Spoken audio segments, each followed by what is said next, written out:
Assalamualaikum warahmatullahi wabarakatuh. Perkenalkan, saya Ruli Isnaini dari Offering ABC PG PAUD. Dalam video ini saya akan menjelaskan mengenai teori dan tahapan perkembangan kognitif menurut para ahli. Silakan disimak videonya. Menurut Jean Piaget, kecerdasan anak akan berubah seiring dengan pertumbuhannya. Menurut Jean Piaget, terdapat 4 tahapan perkembangan kognitif seseorang, yaitu yang pertama sensori motor, usia 0-2 tahun atau baru lahir sampai bayi umur 2 tahun. Pembentukan konsep keajekan objek dan kemajuan bertahap dari perilaku refleks ke perilaku yang diarahkan oleh tujuan. Selanjutnya yaitu tahap praoperasional, usia 2 hingga 7 tahun. Pada tahap ini, anak sudah memasuki jenjang sekolah, baik maupun TK ataupun SD. Tahap ini, perkembangan kemampuan menggunakan simbol untuk melambangkan objek di dunia ini, atau pemikiran simbolik.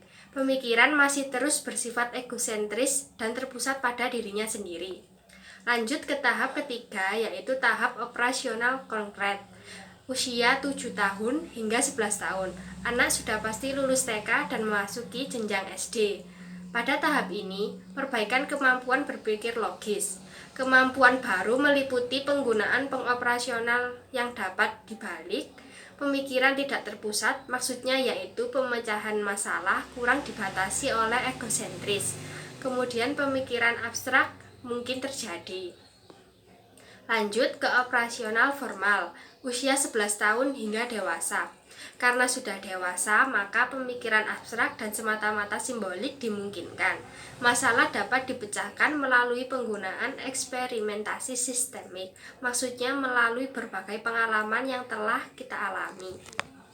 Lanjut ke teori yang kedua, yaitu menurut Lev Vygotsky, kecerdasan kognitif akan berubah seiring dengan interaksi sosialnya bersama dengan teman sebaya, guru, maupun orang tua.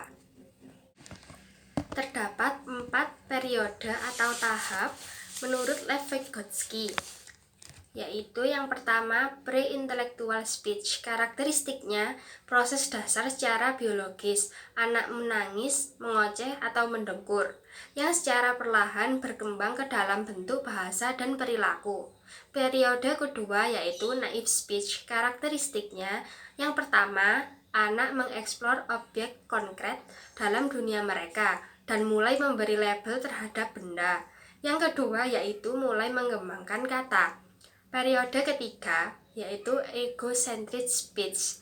Anak mulai dapat mengembangkan kalimat dan mereka sering berbicara sendiri, baik ada orang maupun tidak. Ini biasa terjadi ketika mereka sedang bermain. Lanjut ke tahap atau periode terakhir yaitu inner speech. Karakteristiknya berbicara kepada diri sendiri atau self-talk untuk membimbing perilaku dan problem solving. Teori ketiga yaitu menurut Jerome Bruner.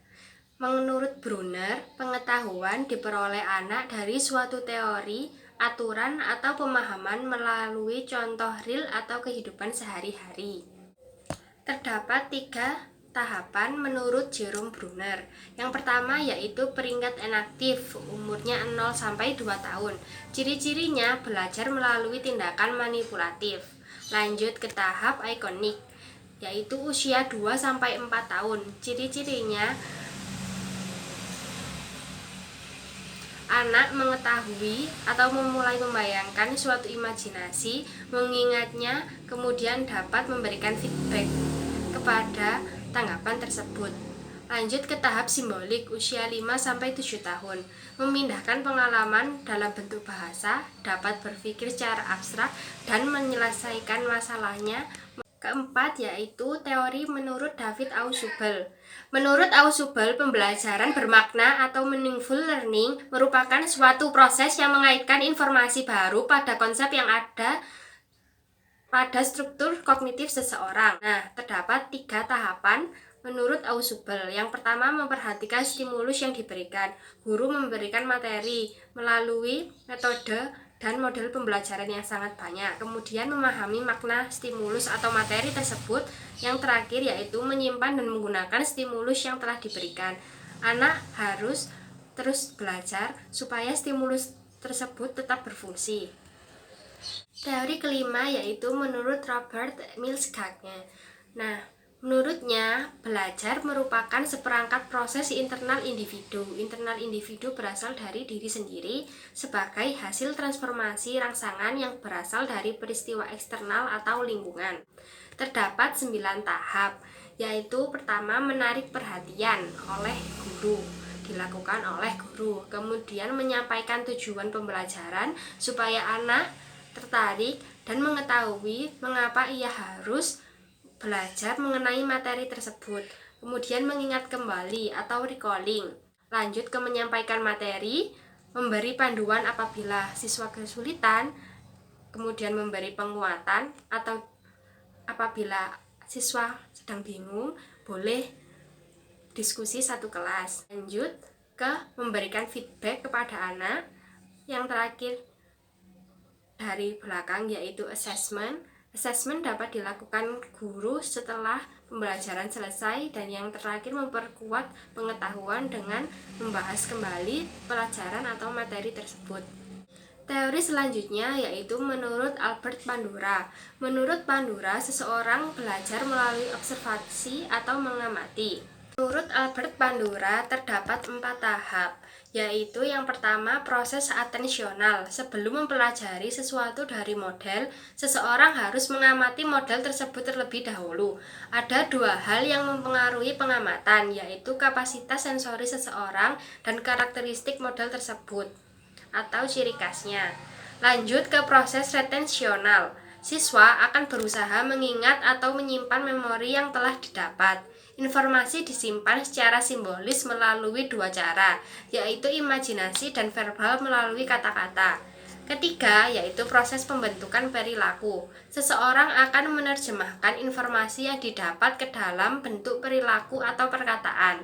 Namun, saat akan menerjemahkan informasi tersebut, mereka terlebih dahulu memilah kata-kata yang akan mereka ucapkan, apakah ini akan benar atau tidak. Contohnya, jika seseorang melihat seekor monyet bergelantungan di pohon menggunakan ekor, maka mereka tidak menyebutkan ekor, hanya menyebutkan monyet saja, karena itu bukan ekor tetapi itu adalah hewan monyet.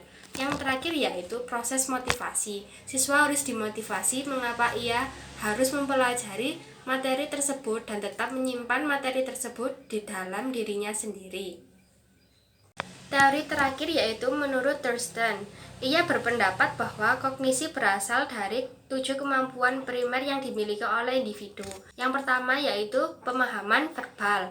Pemahaman verbal melalui kata, lanjut kepada kefasihan verbal. Maksudnya anak sudah dapat mengurutkan abjad dan menuliskannya secara terstruktur. Ketiga yaitu kemampuan numerik. Anak sudah mengenali dan dapat menulis angka. Lanjut kepada kemampuan sosial, interaksi bersama orang lain. Kelima yaitu kemampuan spasial, kemampuan dalam mengamati ruang atau benda. Lanjut ke memori asosiatif.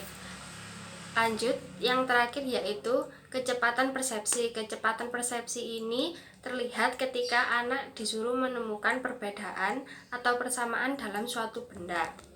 Demikian penjelasan saya mengenai teori dan tahapan perkembangan kognitif menurut para ahli. Apabila ada kesalahan kata, saya mohon maaf. Wassalamualaikum warahmatullahi wabarakatuh.